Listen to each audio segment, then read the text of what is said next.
Gostaria de chamar a pastora Naira para estar aqui conosco.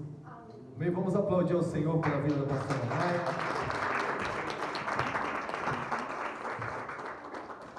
Estenda suas mãos, vamos orar pela casa dela que está no Brasil, pelos filhos espirituais, pela igreja, e agradecer ao Senhor pela vida dela. Amém? Senhor, nós te louvamos, Pai, pela tua filha, por ela entrar nesta nação, e pedimos a Ti os Teus anjos guardando a Tua filha nesse lugar, Deus, o sangue do Cordeiro sobre ela, Deus, os familiares que ficaram no Brasil, o ministério, tudo, Senhor, que pertence à Tua filha, Senhor, guarda, protege em nome de Jesus Cristo, que o sangue de Cristo esteja sobre os familiares, Senhor, e que nenhum mal aconteça sobre os Teus filhos, mas a casa seja guardada pelo sangue do Cordeiro. Em nome de Jesus nós te louvamos pela vida dela nesta nação, e que grandes coisas o Senhor vai fazer, Pai, em nome de Jesus, amém. Glória a Deus.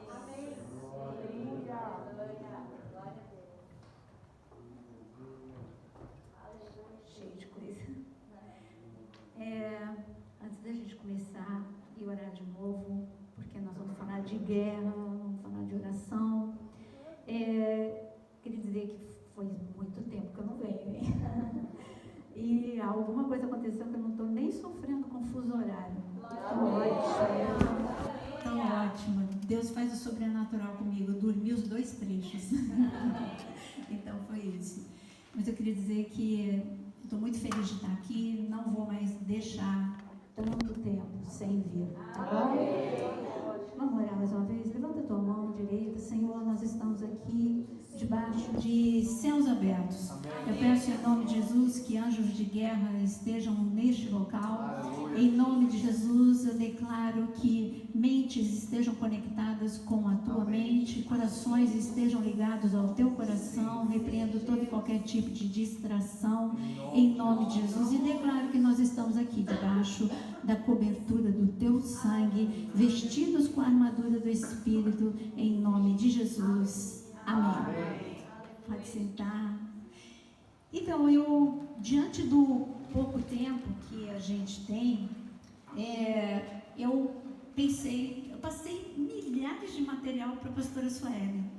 Aí ela perguntou assim, qual deles? Eu falei, bom, na verdade acho que não vai ser nenhum deles, mas eu estou deixando material para vocês, porque é muito tempo sem a gente se ver, é muito workshop, muito material. Então eu perguntei para Deus como eu posso condensar e como eu posso falar o essencial sem perder nada. Então eu queria começar com você em Lucas capítulo 9, porque se a gente quer entender um pouco de oração, a gente precisa ser profético. Nós precisamos falar de 4 pessoas nessa noite, e em Lucas capítulo 9, no versículo 28, foi um momento crucial. Jesus queria mostrar segredos, porque ele começou a mostrar, em determinado momento do seu ministério, ele começou a mostrar segredos do reino de Deus. Ele falou do reino de Deus o tempo todo, mas teve um momento que ele começou a falar de coisas mais profundas. E ele escolheu 3 íntimos para subir ao monte. Eu estou falando do monte da transfiguração. E ali subiu com ele Pedro, Tiago e João. Deus não tem filhos prediletos, Deus tem pessoas que se achegam a mais a Ele.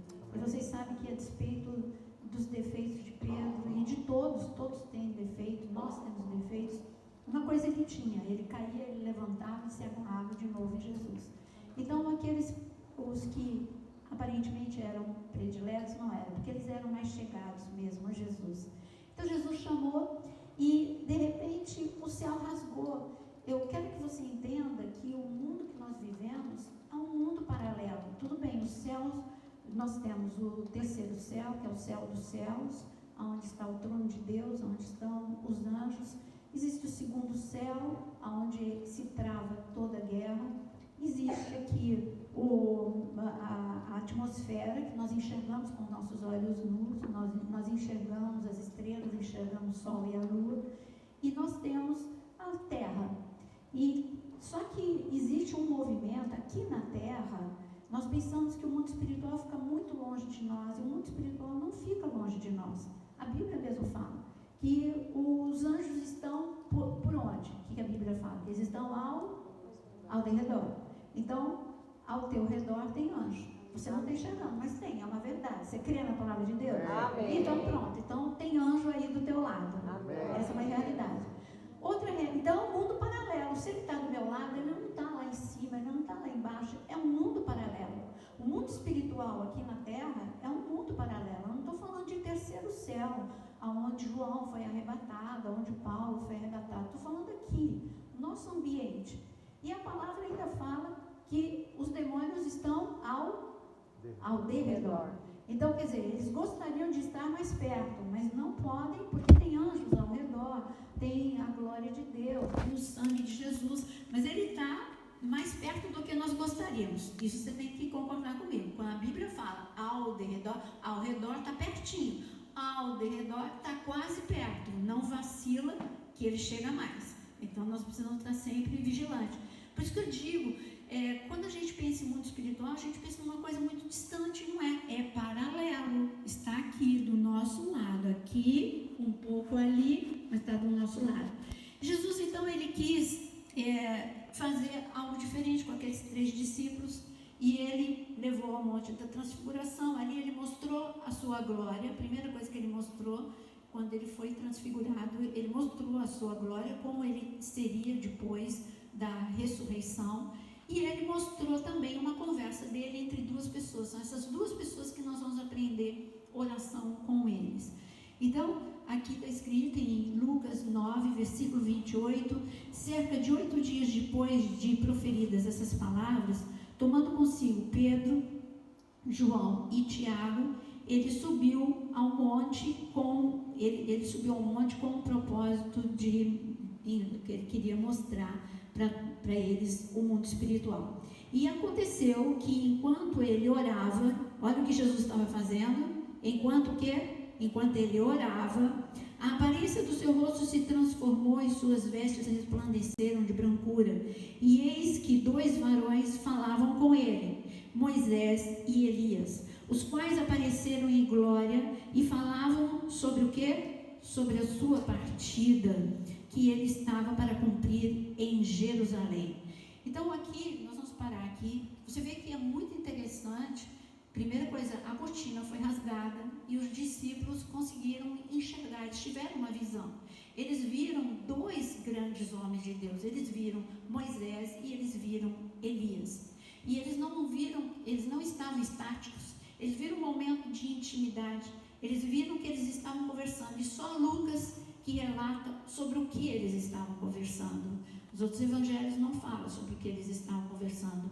Lucas, por pesquisa, porque ele não foi uma testemunha ocular, mas ele pesquisando, perguntando, então foi dito para ele, talvez até mesmo Pedro tenha contado, ou Tiago tenha contado, mas ele ficou sabendo qual foi o assunto, porque como um investigador, um investigador por natureza, ele é curioso. Então, eu também seria. A primeira pergunta que eu faria, o Pedro, ou o Tiago, ou o João, vocês, tudo bem, vocês viram, vocês falaram que eles estavam conversando, mas vocês ouviram o que ele estava conversando? Então, Lucas foi curioso a ponto de perguntar, vocês ouviram o que ele estava conversando? E ali eles disseram, não, ele estava conversando sobre o momento mais importante da humanidade, o que aconteceria em pouco tempo, que era a sua morte e com certeza a sua ressurreição. Mas eu garanto para você que ele estava ali conversando sobre como ele passaria por esse momento. Ele estava conversando com 2 homens que tiveram uma vida de oração intensa, e 2 homens que não eram só intercessores, guerreiros, eles eram profetas em gerações muito proféticas. Assim como o tempo de Elias, assim como o tempo de... Você quer entender o tempo que você está vivendo agora? Olha para o tempo de Elias. Quer entender o tempo que você está vivendo agora? Olha para o tempo de Moisés. Então, se você olhar para Êxodo, você vai enxergar tudo que nós estamos passando, tanto a nível material, quanto toda a dificuldade financeira mundial, tudo que nós estamos vivendo, todo esse turbilhão, foi o que teve na época de Elias. estava acontecendo na época de Elias? Fome extrema. Fome, não era qualquer tipo de fome, não. 3 anos e meio sem chover. Você tem noção do que é 3 anos e meio sem chover? Quando eu vou para Ismael, no período da seca, são 8 meses sem chover, 7 meses sem chover, você vê o efeito, e por onde você passa, você vê o efeito da seca prolongada. E eles oram mesmo, Senhor, manda chuva, manda chuva, manda chuva. E quando chega a chuva lá para outubro, para novembro, é uma alegria tremenda. E isso estou falando de 7 a 8 meses sem chuva. Agora, imagina 3 anos e meio sem chuva. Então, a primeira coisa que nós vemos que coincide com a geração que nós estamos vivendo é a crise financeira.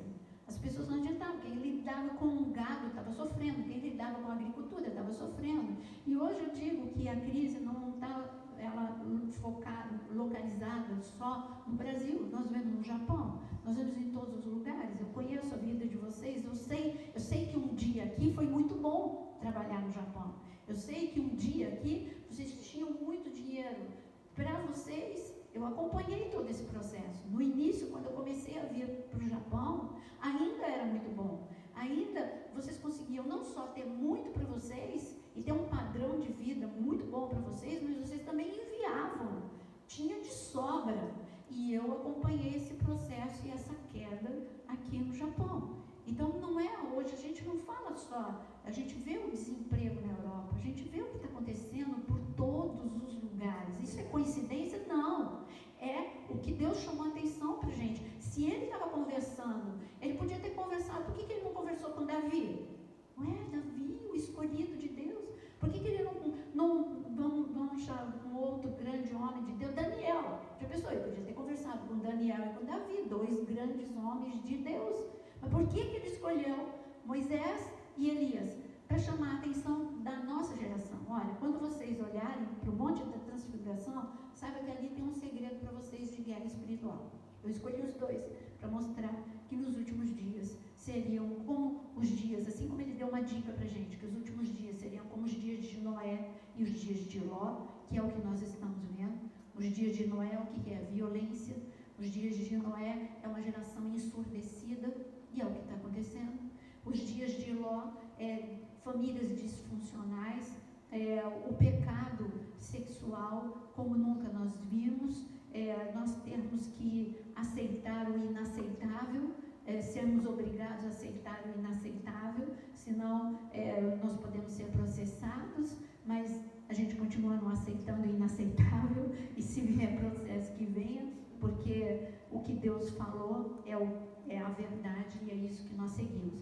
Então Deus deu a dica que os últimos dias seriam como os dias de Noé, os dias de Ló, e também deu a dica, você quer entender guerra espiritual? A última geração vai viver o que Elias viveu e vai viver o que Moisés viveu. Então vamos começar por Elias. O que Elias viveu além do que eu acabei de dizer? Crise extrema. Deus começou a fazer o que Ele está fazendo com você. Ele começou a dar experiências para Elias.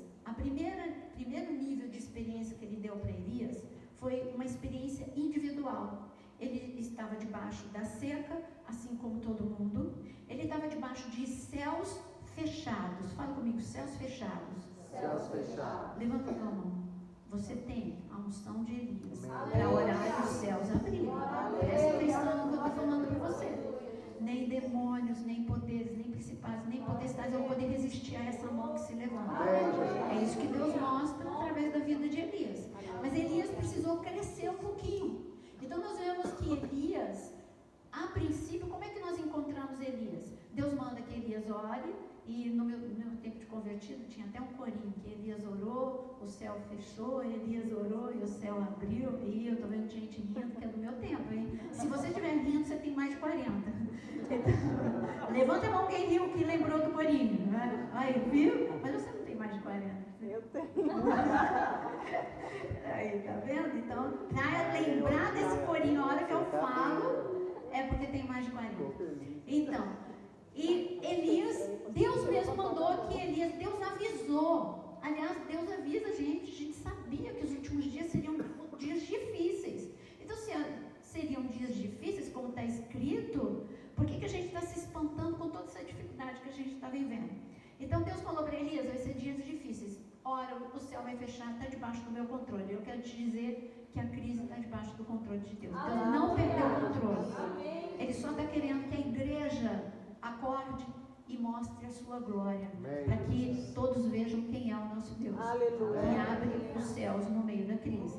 Então, a primeira experiência de Elias, a gente encontra Elias na seca com todo mundo, e ele teve uma experiência individual. Escreve aí, experiência individual. O corvo ia só para Elias.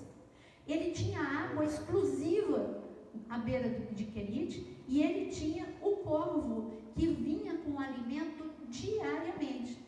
O corvo não trazia alimento para a semana toda, presta atenção. O corvo era uma provisão diária, era uma provisão do suficiente, não era mais do que suficiente. Deus não permitiu que Elias passasse fome, Deus não permitiu que Elias passasse sede, mas era o suficiente para aquele dia. Mesma coisa do deserto, quando o povo tinha que pegar o maná para o dia. Então, o que você está vivendo no meio da crise do Japão, e nós, o que nós estamos vivendo no meio da crise no Brasil, é um milagre de Deus diário, é a provisão. Não está vindo como a gente queria, mas nada está te faltando. Então, você passou por esse teste? Quem está passando por esse teste? Então, tudo bem, você vai passar pelo segundo. Esse é o primeiro teste. Aí você vai me perguntar assim, mas e aí? Vai ser pior? Eu digo que é um nível de fé, um degrau a mais. Só que você não vai ser mais uma experiência individual. Você vai ter o que eu tive, a minha experiência. Você vai ter uma experiência internacional. Porque quando Deus mandou que ele fosse para a viúva e que ali teria provisão, a viúva era de Sarepta, e ela não, então ele teve uma experiência agora. Ele teria provisão não só para ele, com a graça, o poder, a vida de oração que ele tinha, e ele teria não só para ele, mas ele teria também para abençoar uma viúva. Você viu que já é o segundo nível de experiência. Então, em nome de Jesus, o seu segundo nível de experiência é que no meio da crise você vai ter para você e você vai ter para abençoar. Seu segundo nível de experiência com Deus é de ser um abençoador mesmo no tempo de crise. Talvez você já esteja fazendo isso. Talvez você já esteja vivendo isso. Muito bem, você está indo para o terceiro teste, porque Elias foi. Então, chegou a tua hora de ir também para o terceiro teste. E o terceiro teste de Elias é: agora, meu querido, você vai ser uma bênção a nível nacional. Você já pensou? Vocês aqui no Japão, vocês serem uma bênção a nível nação Japão. Vocês não tem que pensar no Brasil. Deixa a gente lá no Brasil ser bênção lá no Brasil. Você foi chamado por Deus. Desde que eu comecei a vir para o Japão, eu sempre disse: você não está aqui por coincidência, você não está aqui porque foi tua ideia vir trabalhar, porque senão você não permaneceria com os sustos que vocês já tiveram, com tsunami, com desastres naturais, com a crise. Você já teria dado no pé. Você está aqui. Eu lembro, na época do tsunami, muitos brasileiros, enquanto eu estava vindo para cá, lembra, eu vim bem de propósito, eu vim bem 20 dias depois do tsunami. Então, eu vi o avião vazio, eu dormi assim, à vontade, um monte de cadeira. Eu vim, mas tinha muitos brasileiros indo embora.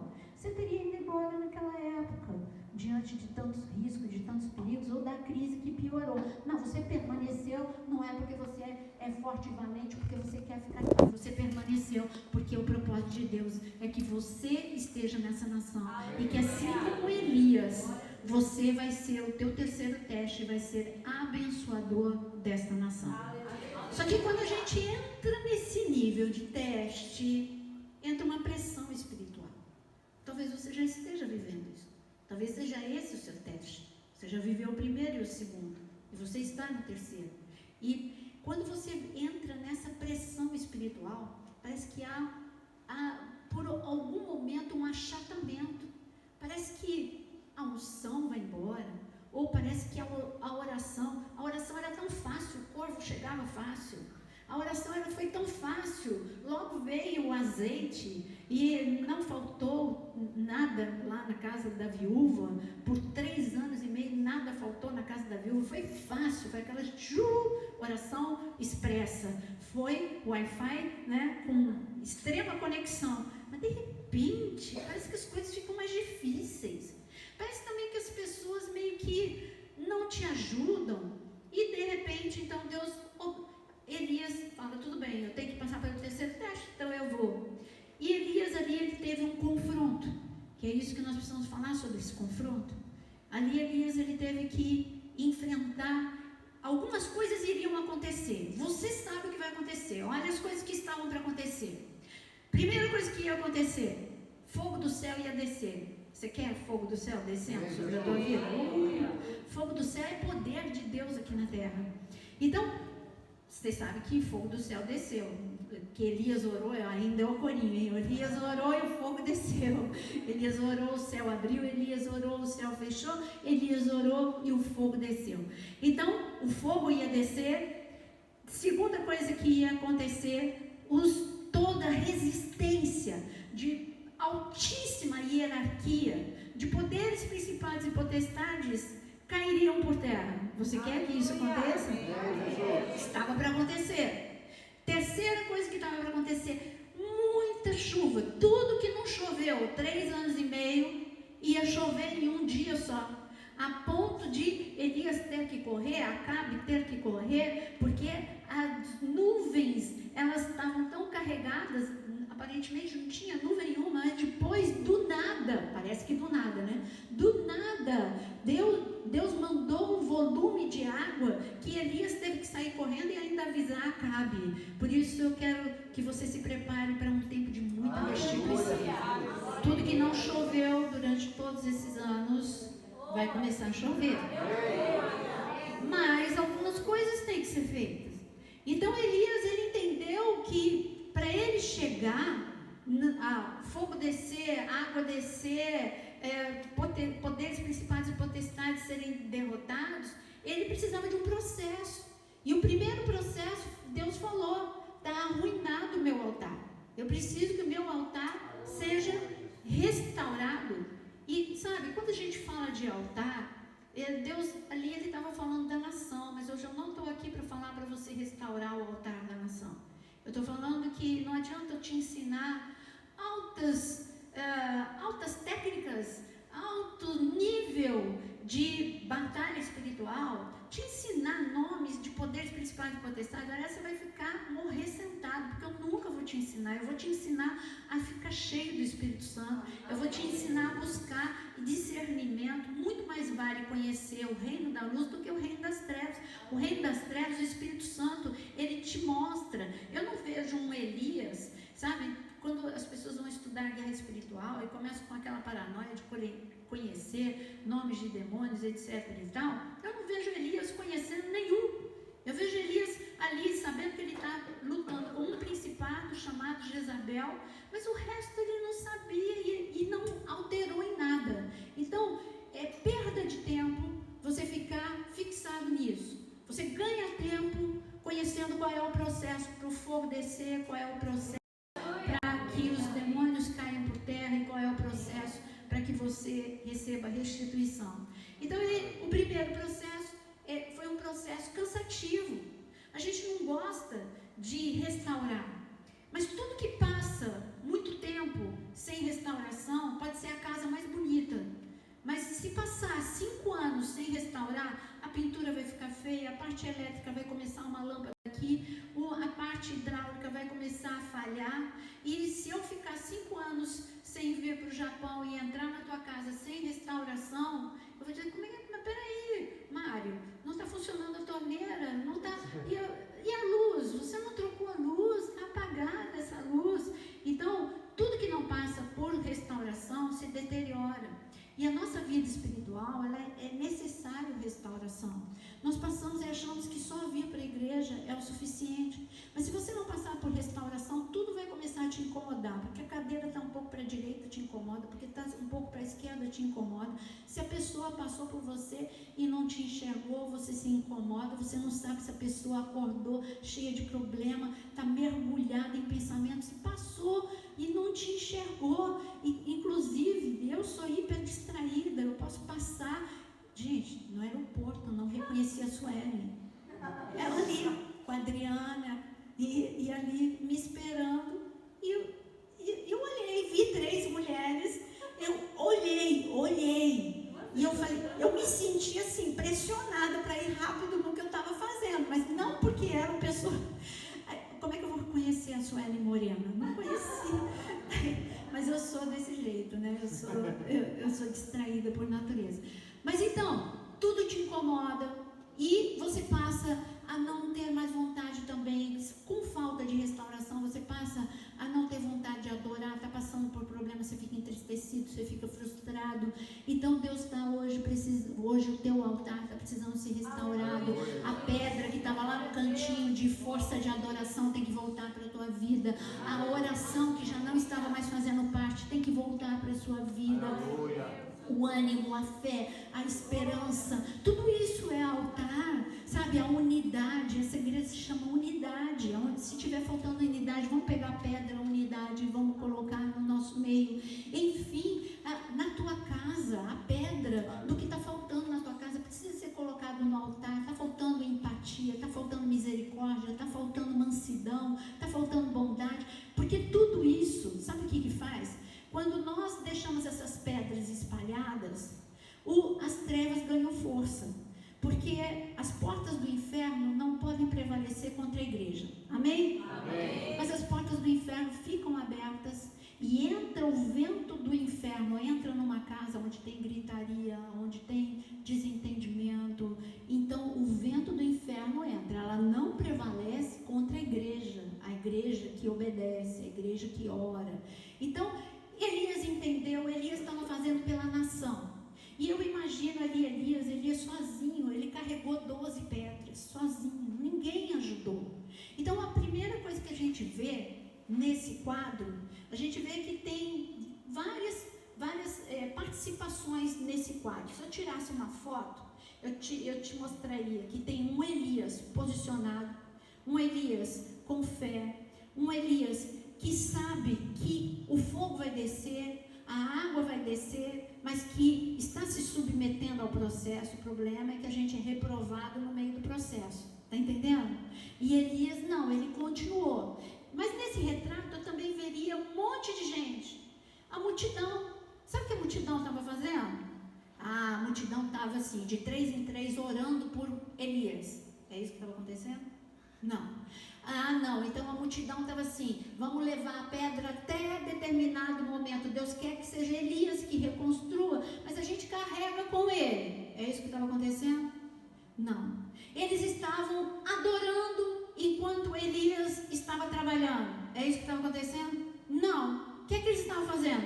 Olhando para Elias. E ainda comentando, olha como é que ele carrega a pedra. Poxa, se ele carregasse desse jeito, ele ia fazer mais rápido. Ele é lento, não é? É lento. Puxa, ele não está vendo que tem outra pedra aqui? Estavam criticando quem estava trabalhando. Ou você pensa que eles estavam tudo quietinho? Claro que não. Então eu quero te dizer que para o fogo descer, você tem que saber que vai ter sempre gente do teu lado que não vai estar fazendo nada e não vai estar te ajudando. Mas se você ficar distraído olhando para essas pessoas que não estão fazendo nada e não estão te ajudando, você também não vai fazer nada e você também não vai fogo descer. O fogo não vai descer, a água não vai descer. Então o que eu quero te dizer, guerra espiritual, sabe o que é? Perseverança. Aleluia. Se você estava me esperando aqui com grandes coisas, eu estou te falando coisas simples, porque Jesus era simples, quem complica é a gente.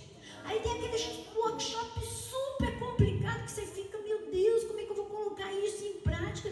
E eu não estou lembrada, né? Por onde começou? Começou por Lucas 9, por Jesus. Jesus falando. Jesus nunca ensinou nada complicado. Jesus nunca falou nada complicado. E Jesus nunca pediu nada complicado. É que nós temos dificuldade de obedecer ao simples. A gente quer, sabe, parece que hoje a igreja está viciada em frases de efeito. Aí peraí, como é que é? Aí você tem que ouvir a frase 3 vezes para tentar entender o que a pessoa... E é porque a frase é da moda. Então, é moda falar isso. Mas o que essa frase de efeito vai te ajudar no fogo descer e na água descer? Nada, nada. Não acrescenta nada na tua vida. Agora, perseverança, isso vai acrescentar na sua vida. Então, se ninguém está orando, ore. Se ninguém está jejuando, jejue. Se ninguém está permanecendo, permaneça. Se ninguém está crendo, creia. Se ninguém tem esperança, tenha. Elias estava na contramão. Então, Elias foi lá. Carregou 12 pedras. E ali, Deus fez o impossível. Mas tinha resistência. Olha só, Elias estava cercado. Eu falei, no retrato não tinha só as pessoas. No retrato também tinha os profetas de Baal. Pessoas usadas pelas trevas. Eram demônios. Eram homens incorporados que estavam ali.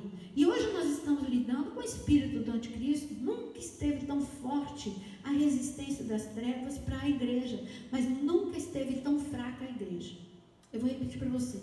Nunca a resistência esteve tão forte e nunca a igreja esteve tão fraca. Nunca a igreja foi tão superficial. Eu não sou de um tempo de igreja superficial como essa. Eu sou de um tempo de avivamento. Eu sou de um tempo em que eu morava muito longe da minha igreja. Eu acabei de reencontrar um grupo de amigos que eram dessa época. Eu morava, aqui eu não sei dizer o equivalente, mas eu precisava pegar 2 ônibus e ainda andar um pedaço a pé.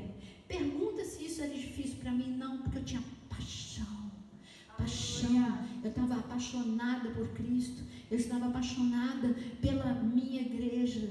E nada era difícil demais para mim, nada era sacrifício demais para mim. Eu cantava no coral, eu tinha que sair da minha casa. O ensaio do coral começava 4 horas da tarde. Eu tinha que almoçar 11 horas da manhã. No máximo, eu tinha que sair da minha casa batendo assim, já correndo o risco de chegar atrasada, 12:30, para poder estar 4 horas da tarde na minha igreja.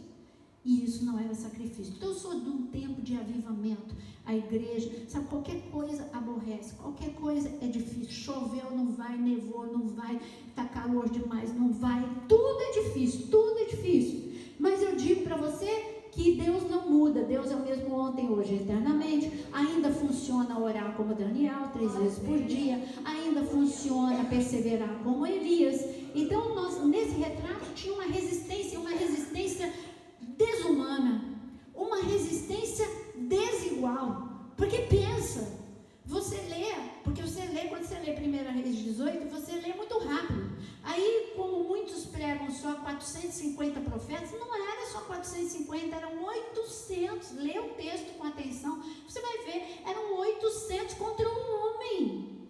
Mas só que Elias sabia de um segredo: maior é o número dos que são por nós do que os que são contra nós. Esse é o segredo que Elias sabia.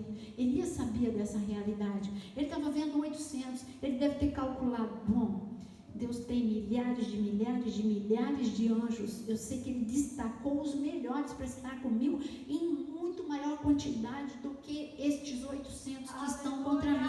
Porque você não vê Elias titubear. Elias, ele até... Agora a gente entra numa realidade que é o confronto. Agora, depois que ele constrói ali o altar, tem o confronto, tem o desafio. Vamos ver qual é o Deus que responde com fogo.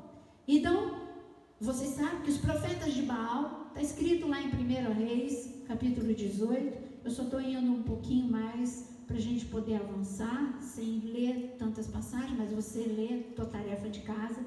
Então lá está escrito que em 1 Reis 18 e depois continua em 1 Reis 19, está escrito que o confronto começou às 9 horas da manhã, quando Elias desafiou: o Deus que descer fogo, esse é o Deus Todo-Poderoso, este é o Deus que ninguém pode deter.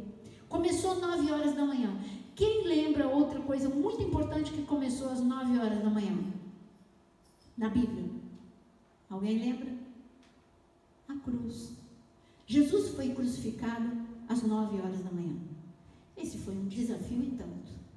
Porque assim como Elias era um só, era desigual. Elias já estava cansado. Eles devem ter pensado: puxa, esse cara não vai dar mais nada. Depois de carregar 12 pedras sozinho, depois de ele está sozinho, não tem ninguém com ele, não vai dar em nada. E eles estavam descansados, eles não construíram nada, eles só ficaram esperando Elias. Então parecia que eles estavam em vantagem. Quando Jesus foi para a cruz, parecia também que as trevas estavam em vantagem. Afinal de contas, ele já tinha sido bombardeado no Getsemane emocionalmente, fisicamente também, ele já tinha suado sangue, ali ele já estava debilitado fisicamente. Depois ele passou por tortura a noite toda, e depois ele ainda passou pelo chicote, depois ele nem conseguiu carregar até o final o travessão. Ele estava desigual em tudo dos outros dois que foram com ele também.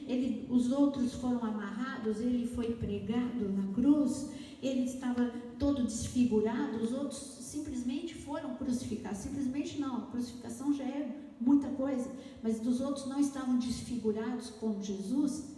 E eu digo para você que há momentos na intercessão que você pode se sentir desfigurado, você pode estar se sentindo em desvantagem, você pode estar se sentindo sozinho, desamparado, mas eu quero te dar uma notícia: é Deus deixando as trevas pensar isso mesmo, porque você ressurge das cinzas. Esse é o poder que Deus dá. Ele é um Deus que surpreende. Você é o fator surpresa de Deus. Você é a arma de Deus. Fator surpresa. Quando que ele ia pensar? Quando que o inimigo ia pensar? Quando Hitler estava governando, que a nação de Israel seria o que é hoje? Quando? Ele, na mente dele, pensou: destruir os judeus. E o diabo aplaudindo: destruir os judeus. 6 milhões de homens, crianças e mulheres mortos. A nação nem pensar. Mas eis que vem um Deus que já tinha anunciado em 1948, a despeito de ninguém mais acreditar, o povo judeu continuou acreditando, e Israel já nasce a potência que é hoje. Prêmio Nobel, procura em Israel. Tecnologia, procura em Israel. Todo o avanço em guerra, procure em Israel. A Europa procura Israel para tudo. Quando eles passam por atentados, procura Israel. Então eu digo para você que você é o Israel espiritual de Deus. Você é o fator surpresa de Deus.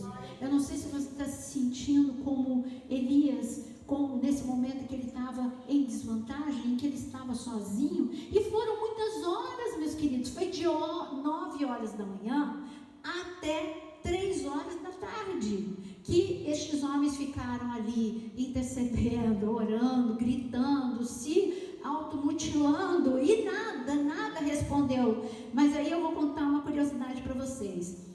Certa ocasião, quando vocês sabem que eu vou para Israel para ensinar, e eu quero o Japão lá em Israel comigo, né? Amém! E então, quando lá no Vale do Megido, no Armagedon, onde vai ser o Armagedon, lá no Vale de Jezreel, eu estava ali encostada num cantinho, esperando o povo, que às vezes tem uns mais retardatários, né?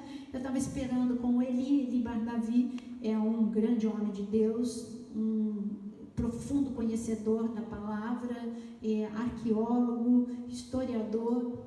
E aí, quando a gente estava esperando os retardatários, ele falou assim: Nália, você já reparou nisso aqui? E ele me mostrou uns altares. Eu falei: já, todas as vezes que eu venho aqui, eu vejo esses altares aqui arruinados. Ele falou: não é a arqueologia que descobriu, esses são os altares de Baal. Eu falei: Ele falou: então, os altares de Baal, sabe como é que eles funcionavam? Eles tinham por cima um altar, e assim o sacerdote orava e o fogo descia. E o povo ficava impactado, mas no fogo não descia. Acontece que tinha um túnel por debaixo. Ele, como arqueólogo, ele entrou nesse túnel. Tinha um túnel por debaixo. Enquanto um sacerdote estava lá gritando: Baal, Baal, desce fogo, ele acendia por baixo. Por isso que Deus mandou os profetas de Baal, para desespero deles, para o Monte Carmelo. Imagina só. Ali não tinha altar. Quem que construiu o altar? Vamos lá. Você está falando comigo? Elias tinha túnel no altar? Não. Desceu fogo? Não. Então, e eles desesperaram, né? Porque ali era o truque deles. Mas 6 horas, imagina 6 horas, eles gritando, se automutilando, nada de fogo. Mas quando a oração eficaz que o Senhor fala, muito pode em seu poder a oração eficaz. Essa palavra está escrita em Tiago capítulo 5. E o Senhor não disse que Elias era um privilegiado. Sabe o que está escrito em Tiago capítulo 5? Que assim como Elias, você também pode ter esse nível de oração. Olha aqui, ó. Deus te comparou a Elias. Aliás, a igreja que vai ser arrebatada tem que olhar para Elias. Elias é a sombra da igreja dos últimos dias. A igreja que vai passar por dificuldade já está passando financeira.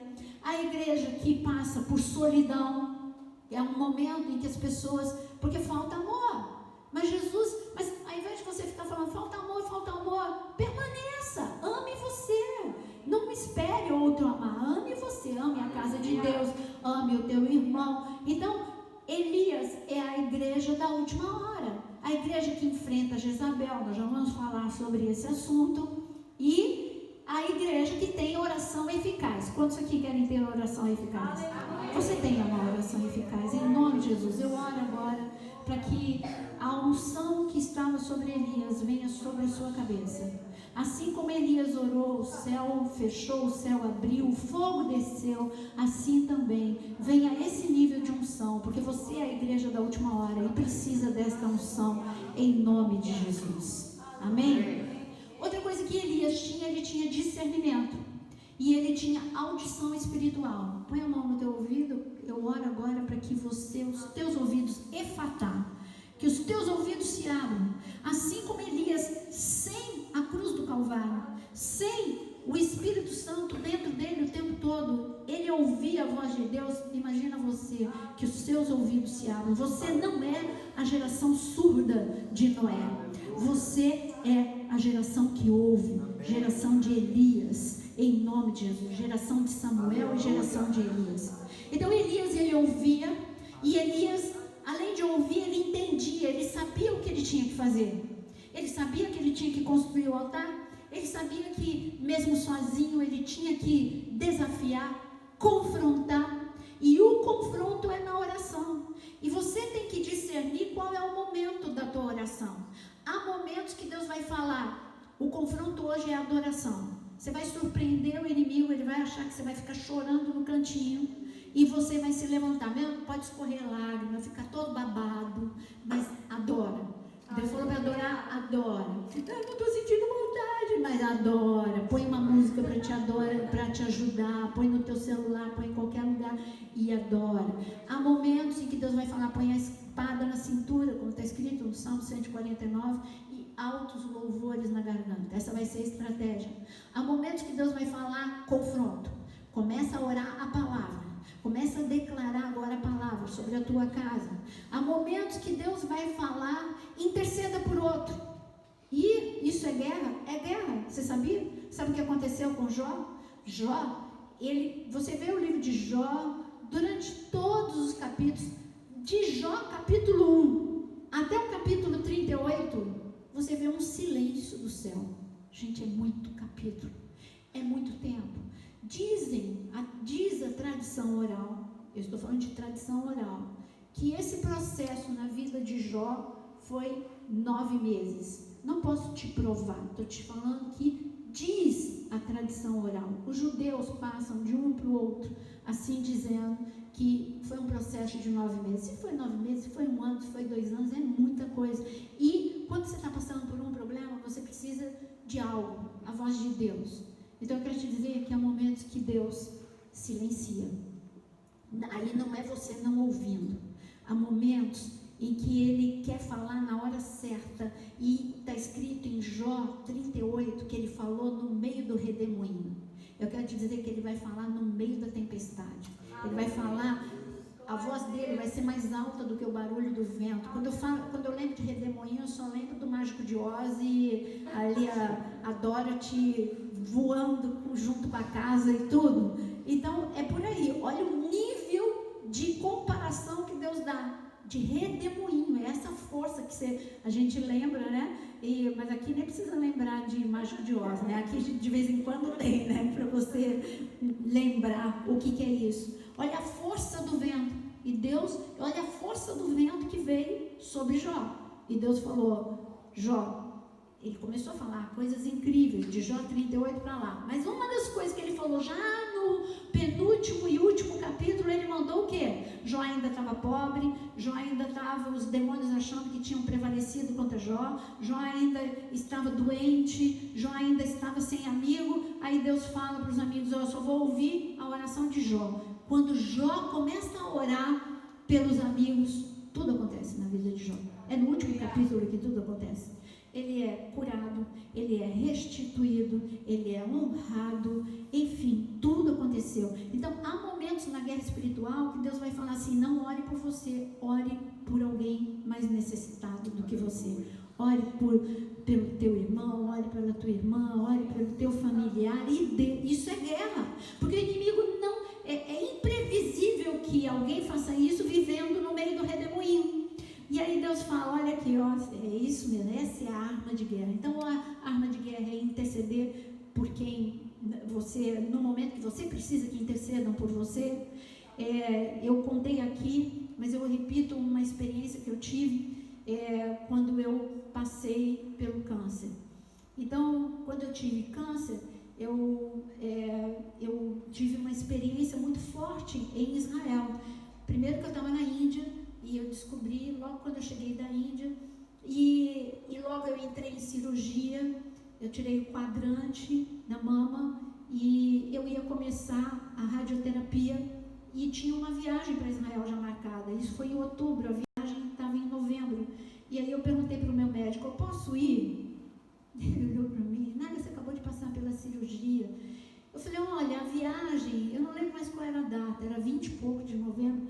Aí ele falou assim, olha, já deu um mês de cirurgia, isso te faz bem? Me faz muito bem.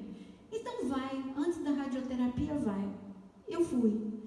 E ali eu estava, mas eu estava assim, sabe, meio em câmera lenta.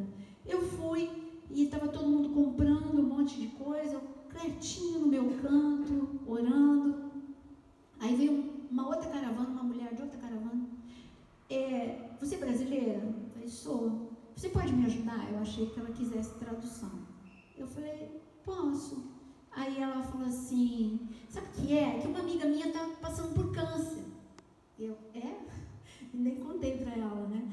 Ela falou, e ela vai passar por quimioterapia, e eu queria escolher uns lenços, porque aqui em Israel tem uns lenços bonitos de cabeça, né? Eu falei, tem mesmo.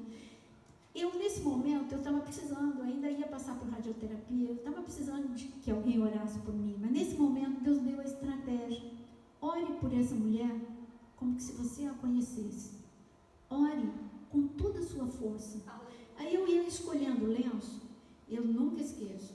Aí eu escolhi um pretinho básico, eu escolhi um com brilhinho, eu escolhi um neutro e escolhi um outro, mas com muito amor e declarando a palavra de Deus sobre a vida dessa mulher.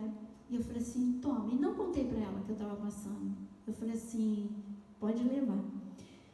Passou o tempo, a radioterapia começou em dezembro. Você sabe o tamanho do Rio de Janeiro? Sabe quantos hospitais tem que faz radioterapia? Muitos.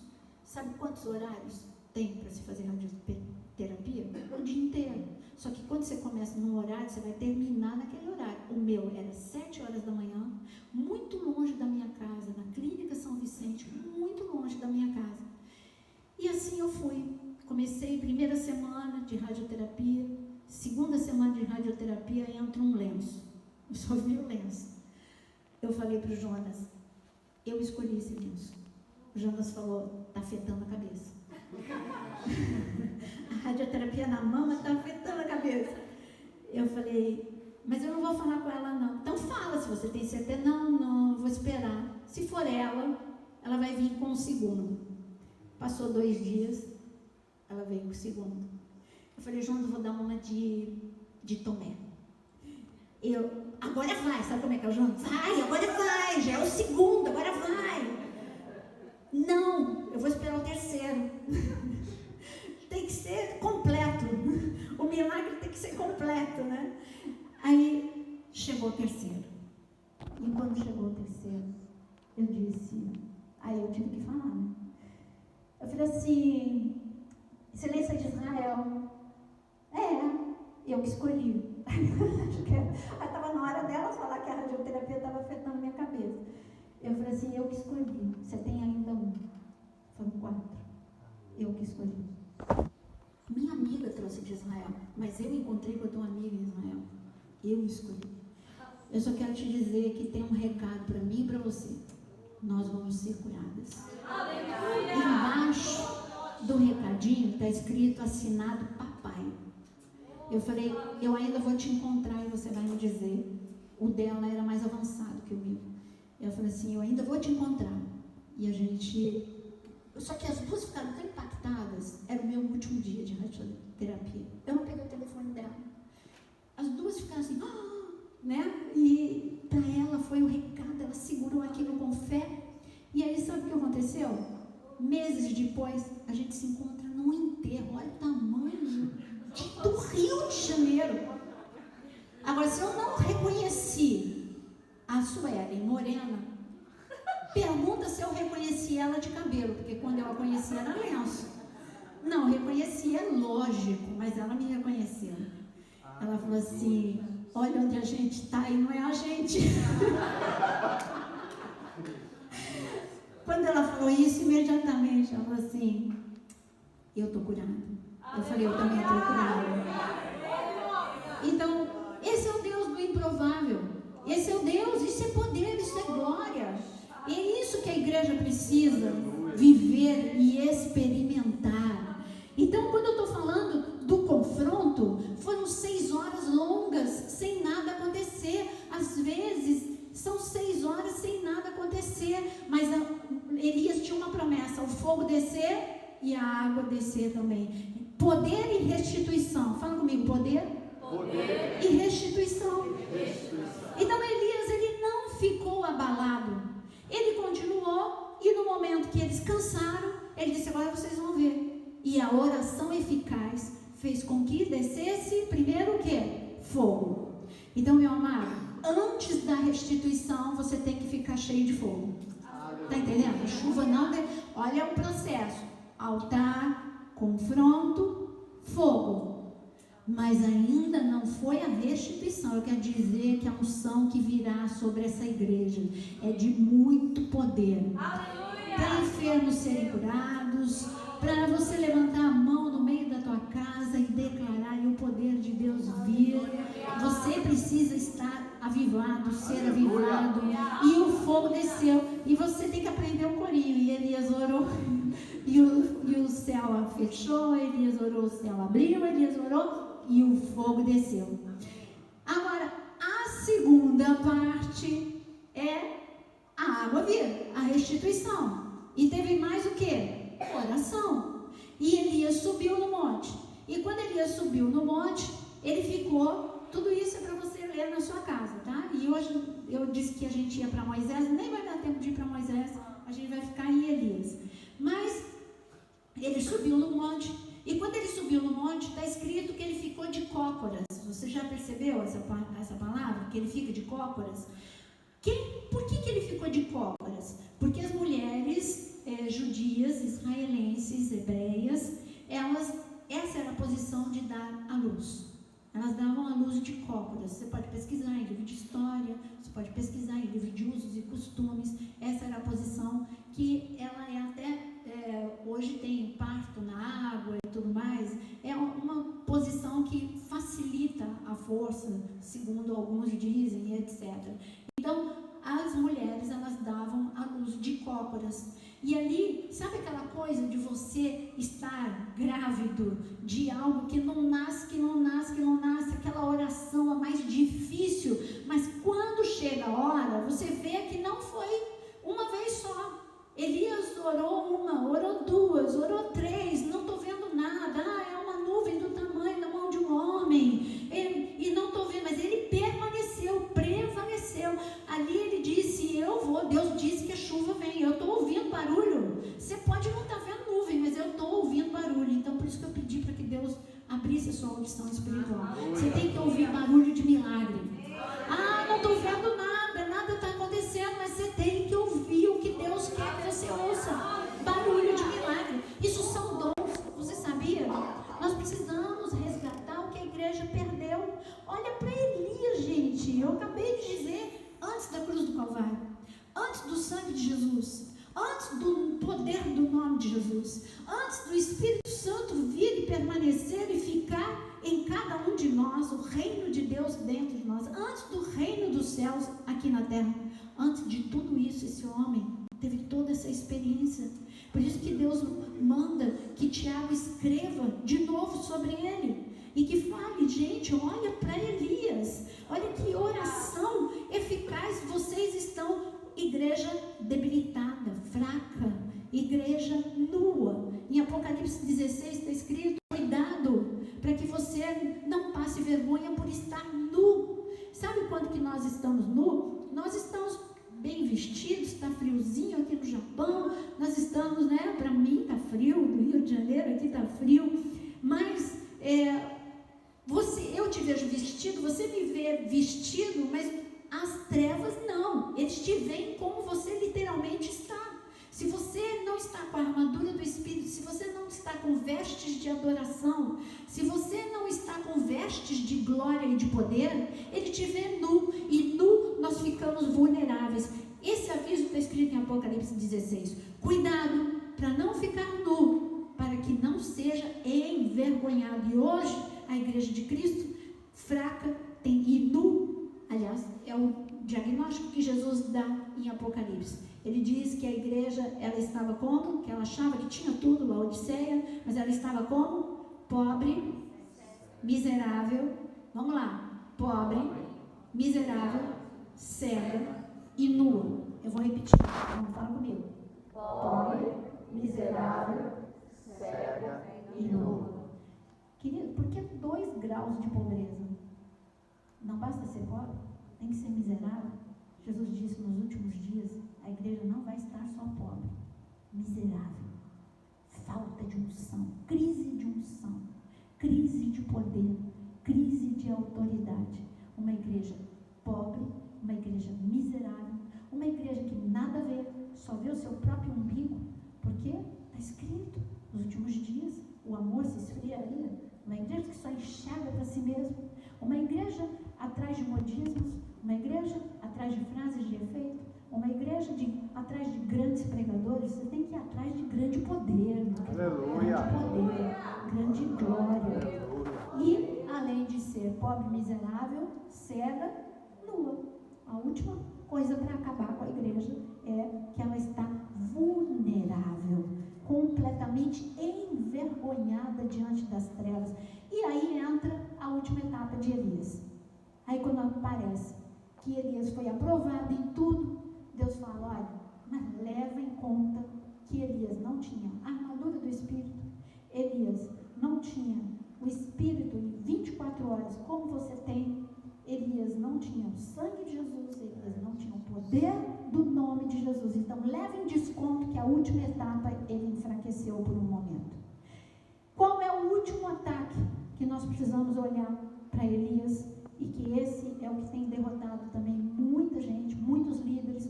Nunca nós tivemos tanto suicídio de líderes. Vocês têm acompanhado aqui no Japão a quantidade de líderes, de pastores que têm sofrido burnout e têm entrado, ou depressão, burnout, esgotamento, depressão, e tem dado cabo da própria vida. O que é que leva uma pessoa que conhece a palavra, o que é que leva? Simplesmente um ataque de Jezabel, e a igreja não está preparada para esse nível de ataque. Porque Jezabel, ela não vai te atacar tanto assim, ela no espiritual, ela vai pelas beiradas, ela vai te levar, ou Jezabel, ou te leva a achar que aquilo que é errado não é tão errado assim. Por isso que você vê os avisos de Jesus, mostrando que entrou o pecado, porque Jezabel estava sendo tolerada no meio da igreja. Não é tão errado assim ter sexo antes do casamento, não é tão errado assim, isso e aquilo. Então, a igreja fica mais aberta para o pecado, mais aberta para um abuso da graça. Hoje o que eu vejo é um abuso da graça. Só vou fazer uma pergunta para você. Debaixo da graça, debaixo da lei, se alguém fosse pego em flagrante adultério, era o quê? Pedrejado. Agora, Jesus é a graça, não é não? E Jesus, ele elevou o padrão com a graça. Ele disse que só de olhar eu já pequei. E aí? O que é mais leve? A lei ou a graça? E agora, na lei, só aperta para compartilhar. Na lei, vou te dar mais um exemplo para a gente poder finalizar. Na lei, se eu matar, por exemplo, eu mato a Suelen, eu sou homicida. Peraí, e a graça? Se eu não amar a Suelen, eu sou homicida. De onde vem que a graça pode tudo?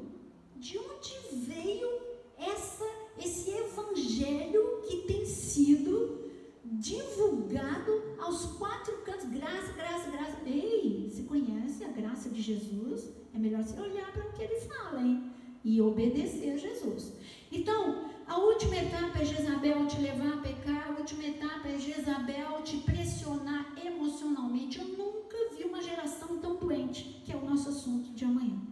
Eu nunca vi uma geração tão assolada por ansiedade, depressão, angústia. Eu nunca vi síndrome de pensamento acelerado. Eu nunca vi algo assim que até mesmo a Organização Mundial da Saúde diz que nunca viu algo. Burnout hoje, pela lei, é recente, fresquinho isso. Pela lei a pessoa pode ser afastada, remunerada, se ela estiver passando por burnout, esgotamento. Antigamente não. Então era depressão, outras coisas, mas burnout hoje é um nível de doença que entrou nova no rol de afastamentos.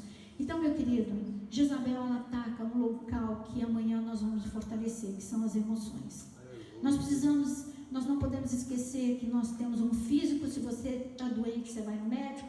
Nós temos um espírito, eu preciso fortalecer com a palavra, eu preciso fortalecer através de adoração, mas nós temos uma alma que precisa ser restaurada, ou senão Jezabel vai entrar pelo buraco, ela vai entrar pela brecha, e ali nós vamos ser destruídos.